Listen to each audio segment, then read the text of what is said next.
Welcome again. This is our second industry talk today. Again, if you have questions, please go to the Discord channel and ask them there. So we have today, it's my great pleasure to introduce Alexey Dosovitskiy from Google AI Brain. Alexey did his PhD in mathematics from Moscow State University in 2012, and he was a postdoctoral researcher from 2013 to 2016 with Thomas Brox in Freiburg. In 2017, he joined the Intel Visual Computing Lab of Ludlen Koltun in Munich. And in 2019, he joined Google Brain in Berlin, where he is working right now. Alexey has worked on various topics in deep learning, and most of you probably know him. He is most famously known for his seminal work on optical flow with deep neural networks, FlowNet, and also the self-driving car simulator, Carla, as well as several other very impactful works on the foundations of deep learning. Today, he will tell us about his recent research on non-convolutional architectures for recognition and generation. So Alexey, the stage is yours. Perfect. Thanks for the kind introduction. Indeed, I'll talk about a couple recent projects that are united by this theme of trying to move away from convolutional architectures. It's still some small first steps. We're still very much reliant on convnets in many cases, but yeah, we are making some tiny first steps in that direction. So if we could play the first video now.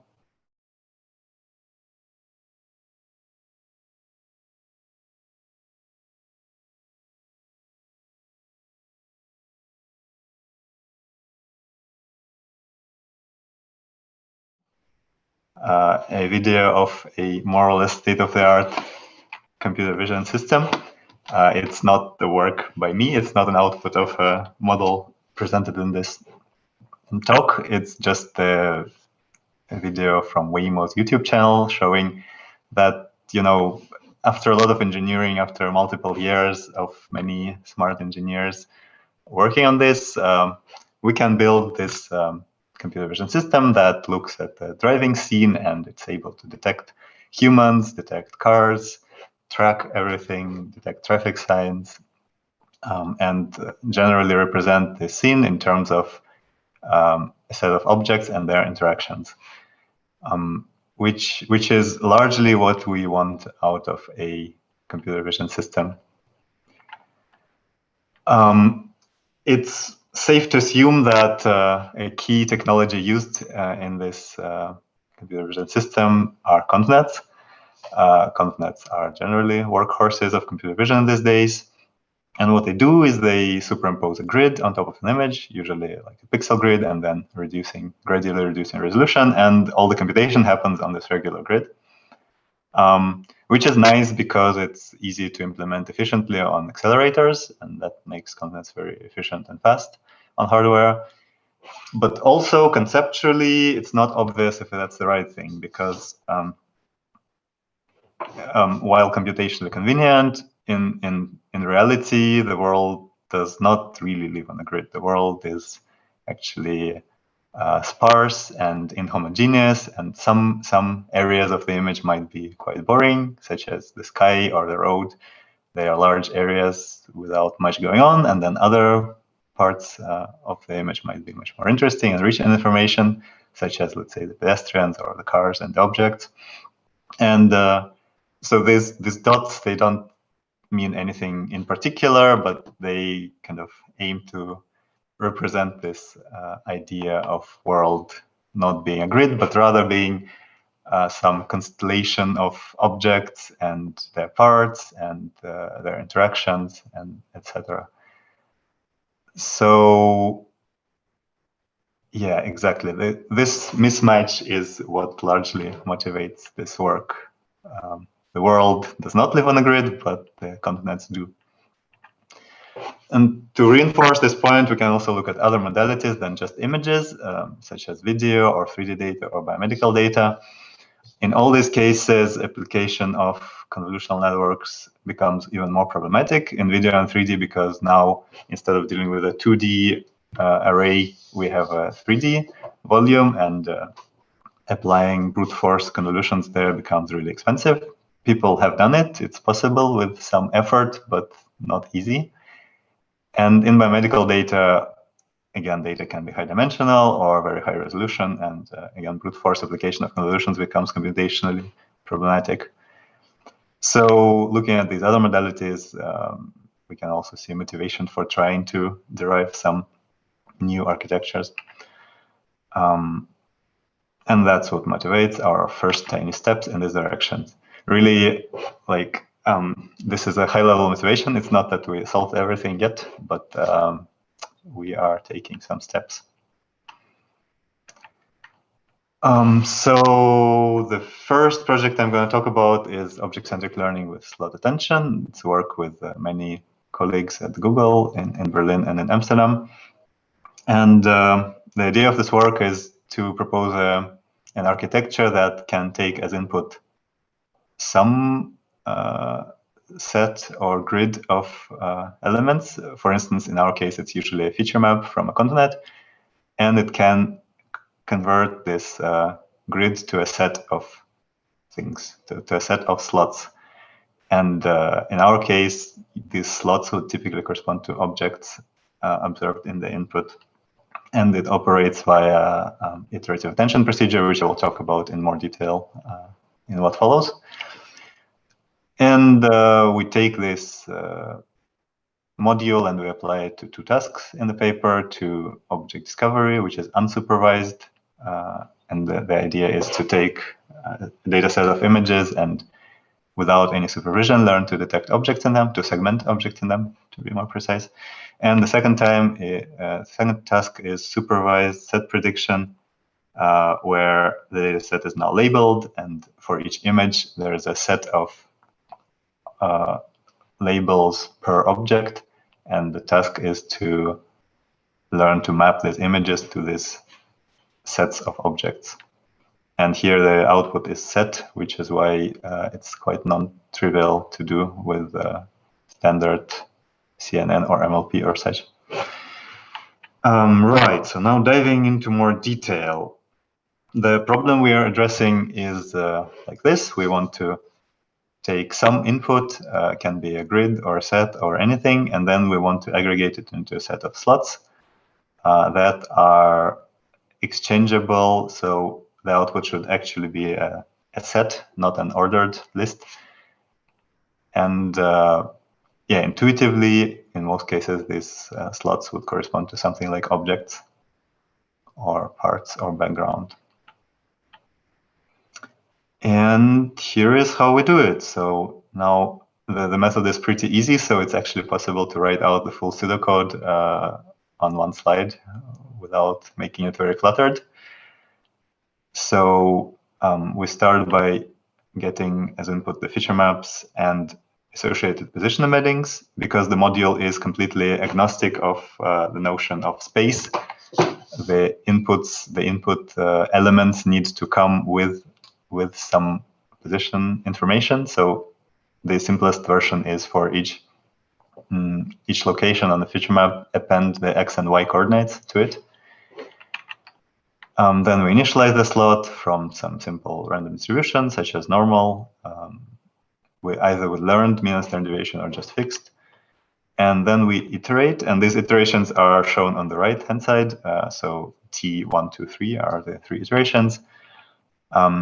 We first compute the matching scores between the slots and the inputs, and there are this K and Q, which are learned projections, but you can, for simplicity of thinking, ignore them for now. So we compute the scores between each input and each slot, then take a softmax over the slots, and this is exactly what's shown on these panels on the right. So these heat maps are the results of this softmax. So it's for each pixel, for each input location, we get the distribution over slots where this input thinks it belongs. Then we compute updates by aggregating the inputs with these weights. And then we finally apply these updates to the slots in some way. In practice, we find the GRU unit to work the best, but there are also other simpler options, such as just residual update. That also works pretty well. And also in practice, we sprinkle a bit of layer norm everywhere because it helps learning. So I guess it was quite hard to wrap head around, and I wouldn't expect that everyone understands what exactly is going on. But now, to make things a bit easier, we can note that this is actually very similar to a form of clustering, and in particular, soft k-means, which is a softened version of the widely known k-means algorithm, looks very, very similar to this slot attention pseudocode. Now, side-by-side comparison can help demonstrating it. Again, here the slots would be like cluster centers in k-means. So what was slots on the left would kind of correspond to cluster centers in k-means. Again, as usual, we initialize them in some way randomly, and then we iterate, first getting these scores, which are for each input the distance to each cluster center. Then for each input, we compute these weights it assigns to each cluster. In standard k-means, this would be just a hard decision. In standard k-means, each input would just match to one cluster, but here it's a softmax. And then again, we aggregate these inputs with the weights, and here the update rule is very simple. We just replace the slots by these updates. And as you can see, this is really, really similar to what was happening on the left. Just that on the left, there's also, you know, a bit of learning here and there, a bit of learned projections, and also learned aggregation instead of just replacing. But generally, this analogy kind of helps understanding that our slot attention can be seen as a form of learned clustering. And yes, slots compete for explaining parts of the input. Right, let's move on to applications. The first one is object discovery. Here we take an input image, apply convnet, then apply the slot attention module on top of the feature maps. And then we decode each slot independently with an identical decoder. And this decoder generates an image and a mask. And then we composite these per slot images with these per slot masks. And that's what generates the resulting output. And then the hope is that the slots will learn to represent separate objects. And the whole thing is trained end-to-end without any supervision. And indeed, it works. So here are some results on some simple data sets. The image, the reconstruction, the summary of the different per slot masks, and then the decoding of each slot separately. You see it works very nicely, sharply delineates the objects, also works on other simple data sets. It's also good in terms of numbers, like comparable or better than some SOTA methods, while being more computationally efficient. An interesting thing is that it generalizes in some ways. So one way it generalizes is the slot attention module has these iterations, which correspond to clustering iterations in k-means. And interestingly, if we train with a fixed number, such as 3, and then at test time we do more iterations, this actually helps. This is really good to see. So it generalizes to more iterations, and this brings improvement. And then the other way it generalizes is that we can train with, let's say, 6 objects, and then at test time we can apply it to 10 objects. And because the initialization of the slots is just random, we can easily just draw more samples from this random distribution and have more slots, and the whole thing still works. As you see, the performance here with 10 objects is a bit worse, but it's also the problem is harder, so it's not a surprise that the performance is a bit worse. Yeah, here are some visualizations of how attention coefficients and the masks evolve over the iterations. Basically, you can see that the iterations help. In the first one, the masks are a bit blurry and imprecise, but then over the iterations, they get sharper and sharper and really fixate on the objects. A bit more results. So one interesting thing is that sometimes background ends up in a separate slot, sometimes it doesn't. In this instance, it did end up in a separate slot. And here's also like a visual illustration of generalization to a scene with quite many objects. Still works nicely. Right, and now very quickly about the second application, supervised set prediction. Here again, we started with convnet, then slot attention, same as before, but now instead of doing this reconstruction loss as in object discovery, now we do supervised set prediction. So we apply a small MLP to each slot, and then we are given a set of objects as labels. So, and each of these y's represents a separate object, and these y may include different attributes such as color, shape, size, etc. And then we have this unordered set of predictions and unordered set of ground truth labels. And in order to actually do some training, we need to match them. In practice, we used Hungarian matching algorithm. So we find an optimal matching between the two sets. And then when this matching is done, then we can backpropagate the loss through the whole thing. Right, and this works. An interesting thing is that when trained on this set prediction task without any explicit detection or segmentation labels, the method learns to attend to objects just by itself. Here is an illustration of that. The images are low resolution because here the slot attention happens at relatively low resolution, but you can still very well see that the slots focus on different objects pretty well. And also on the actual task of set prediction, this works well compared to a recent baseline deep set prediction networks. It works generally somewhat better, and also I would argue the method is quite a bit simpler than DSPM. Yeah, here again you can see how the masks evolve over iterations. Now you might ask, this is all great, but this only works on these toy simple scenes. What about real world? And in the real world, unfortunately, it doesn't yet work. That's a big issue. And since this is partially a computer vision conference, I imagine computer vision people wouldn't be satisfied with just things working on Clever. So, and I mean, I also have computer vision background, and I feel like we should try to move on to the real world somehow. And one way to do that is to kind of gradually move on from these simple toy settings to more real ones. And that's something that some colleagues of mine and myself have been working on with Google. Kubrick is a dataset generation project making use of PyBullet and Blender. The idea is to support very easy generation of infinite amounts of synthetic multi-object video data with fine-grained control over visual complexity. So like the simplest one might look like this, you know, some very schematic bouncing balls, but then you might add a bit more realism and even more, and then like all the way to something quite photorealistic. And yeah, the image on the right is not a photo, it's a rendering.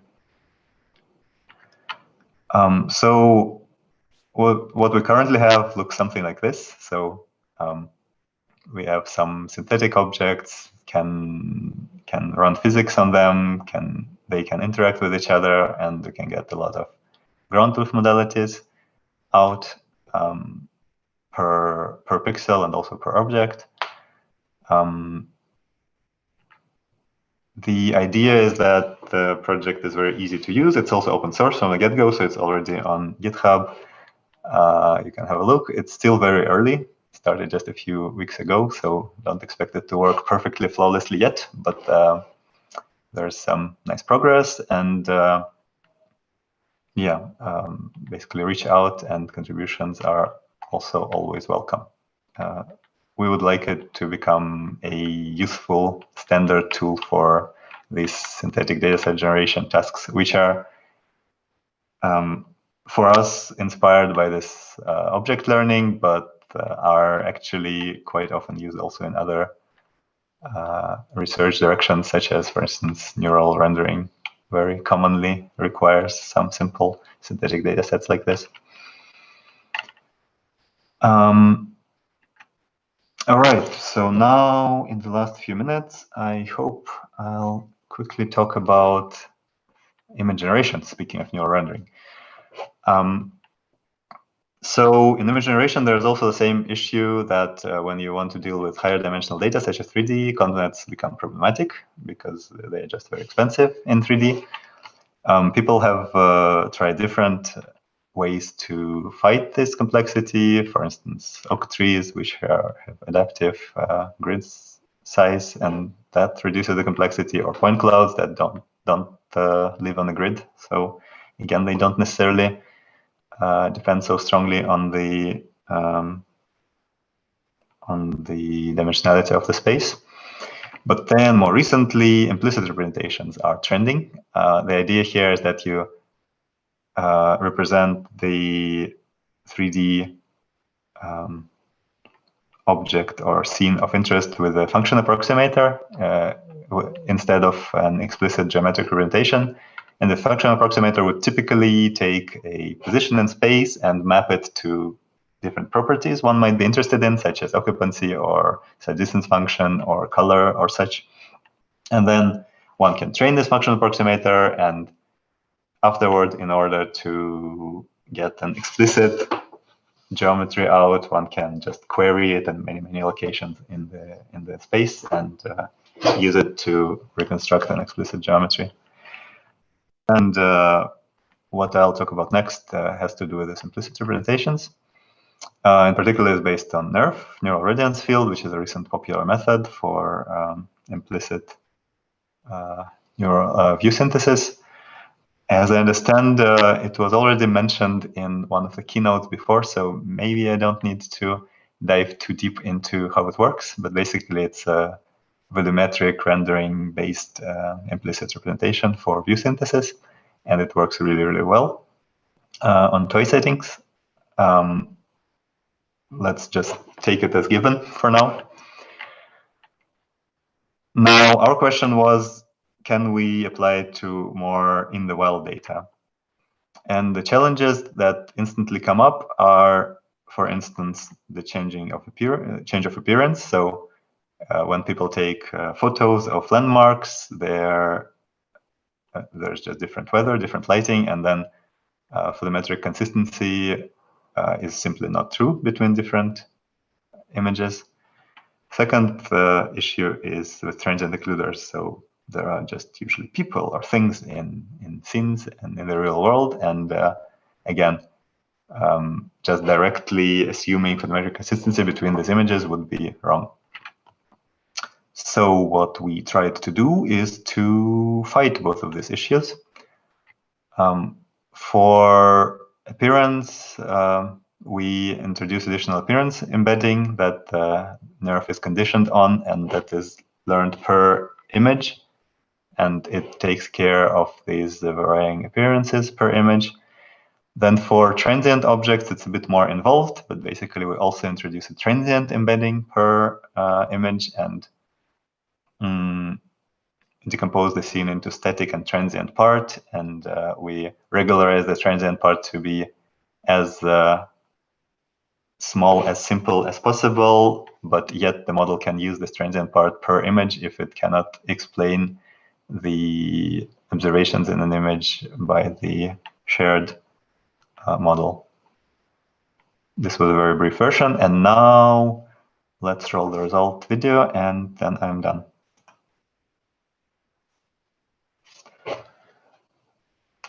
Right, so the video shows some results of this method. A comparison with NeRF shows that like naive application of NeRF works reasonably well, but there's a lot of fog and artifacts because it doesn't handle these in the wild issues. Then yeah, here are more results on Trevi Fountain in Rome. Depth maps that can be extracted from NeRF also look pretty good on this in the wild data. Really quite sharp and detailed. we can change the appearance. Because we have this appearance encoding, we can change it and therefore change how the images look. This is more on that, more on this appearance change.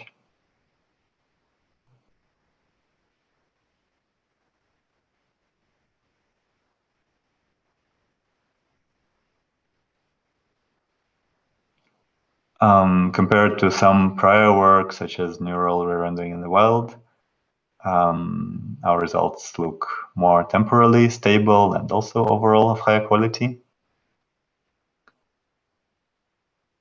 And here's just one more example of another scene, Sacré-Cœur. Again, looks quite good.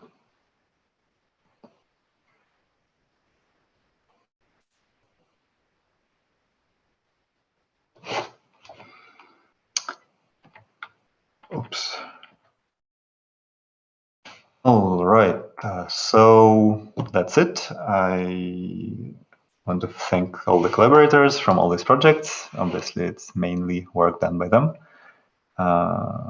Everyone from Google in different locations. And that's it. Yeah, to summarize, I talked about slot attention, Kubrick's dataset generation framework, and Nerf in the Wild. And I guess now can be a time for questions. Thank you very much, Alexey. This was a great talk. Yeah, so are there any questions? Please type them in the Discord while you're typing. Let me maybe ask some questions. So in the first talk, like the overall motivation was to get rid of convolutions, I guess. But in the first talk, like the project seemed to have still like a quite heavy convolution inspired backbone. So is there any, in your opinion, should we get rid of this as well, or do we still need this CNN backbone? Yeah, it's a good question. Yeah, very good question. There are two schools of thoughts, like also among us working on this, among us collaborators. Either that one can have a CNN backbone and CNNs are good for low-level feature extraction, but then at some point one should switch to something more object-based or such. And the work I talked about is in this spirit. So you have a conv backbone, but then you, at some stage, switch to something like objects, and then from then on, you can only work with objects. Then another line of thought is that we should, completely get rid of convolutions. They are horrible. We've also worked in that direction a little bit. I think interesting work in this spirit comes from the point cloud processing literature, because in point clouds, people have really hard time using convolutions and they need to come up with ways that don't live on a grid. I think the jury is still out on what's the right thing. I would say having a few conv layers makes sense. Why not? But maybe not like hundreds of them. Maybe like at some point it makes sense to do something a bit more efficient. Another question, so regarding the inductive biases of the first project. So I wasn't super clear, like what is the inductive bias that you put into the model that makes it actually work? So for instance, like, do you use pre-trained networks or do you train from scratch? Is this like clustering that you have there, an inductive bias? Or why does it not, for instance, just come up with a trivial solution that puts everything into one slot? Why is that a less preferred solution for the network? Yeah, that's a very good question. So indeed, because we don't necessarily have ground truth, it's all about inductive biases and kind of nagging the model to do the right thing. Well, I think it's a couple of things. We don't use anything pre-trained, but a couple of things I think are that, first of all, this procedure is much like clustering, and then it kind of likes to cluster things, and objects, I guess, in some sense can be seen as clusterable entities. But then perhaps more importantly, in this reconstruction-based setting, we use the same decoder for each slot. And then it's, first of all, like all slots are kind of symmetric. Still, the model could put everything in one, but then it's really expensive for it to do so, because squeezing all the information into a single slot would be difficult. They are not very powerful. They are not very high dimensional. So just to distribute the information, it's more efficient to do the right thing and encode objects separately, as opposed to trying to squeeze in all the data into one. So there's this bottleneck kind of argument. So in your going towards realism, you presented this simulator, but I would argue probably that I think it's good to go incrementally, right? So to have these small steps, but what is interesting is, can we at some point really tackle like complex scenes? So you take a scene from Kitty or from MS Coco or so, and do it there. Like, what do you think like is needed on the technical side to make this work? Yeah, I think we need better losses or training methodologies, maybe also architectures. So maybe the losses and architectures have to go hand in hand, but basically what I talked about here is based on reconstruction error, and that has little chance of working in the real world. So maybe something, for instance, contrastive learning is very trendy recently, so maybe something contrastive based or such, but not going back to the pixels. Probably also like making explicit use of motion and optical flow are very good directions, which we're also working on internally. Yes, but I would say combination of better losses and maybe smarter use of motion. There's another question. Is the number of object slots predetermined? If so, how do you select the number? Right. So as I said, it's not fixed, and we can change it between like training and test time, because the slots are initialized randomly, and we can just add more if we want. In practice, if we are training on scenes that we know have limited maximum number of objects, then we just set the number of slots to this +1 to also allow for background, and yeah, that works. So generally, it's okay to have a few too many slots, because then some of them do nothing, and yeah, that's what we do. Another question from Lucas. Thank you for the excellent talk. For slot attention, did you also experiment with initialization strategies beyond random? For instance, strategies used for k-means? Yes, good question. We started by learned initializations. So just for each slot, you learn a initialization vector, and that kind of worked, but that has a downside of not being permutation invariant anymore. And then we switched to random.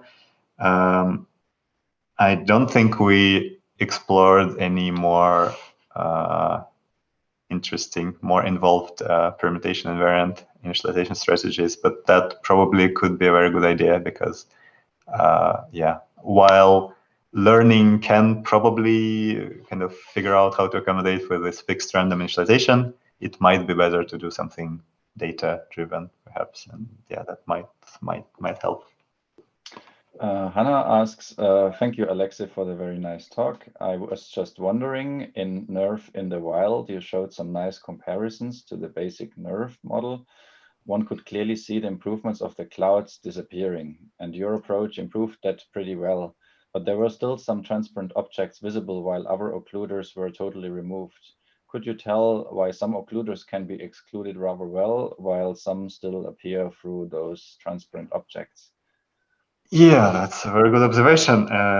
We believe it's because some occluders are really only present in one image, and then they are typically, or like one or a few images, and then they're typically removed completely. But then some occluders are kind of half with photos they are there, half photos they are not there. For instance, like there in Brandenburg Gate, there is like this traffic sign, which is apparently has been there for some time, so it appears in many photos, but not in all of them. And then it ends up being half transparent. Also in Sacré-Cœur, for instance, there are these trees that are, there in summer photos, but largely not there in the winter time photos. And in such cases, we end up getting this kind of blurry, transparent things when they are kind of not exactly transient. They are often there, but also often not there.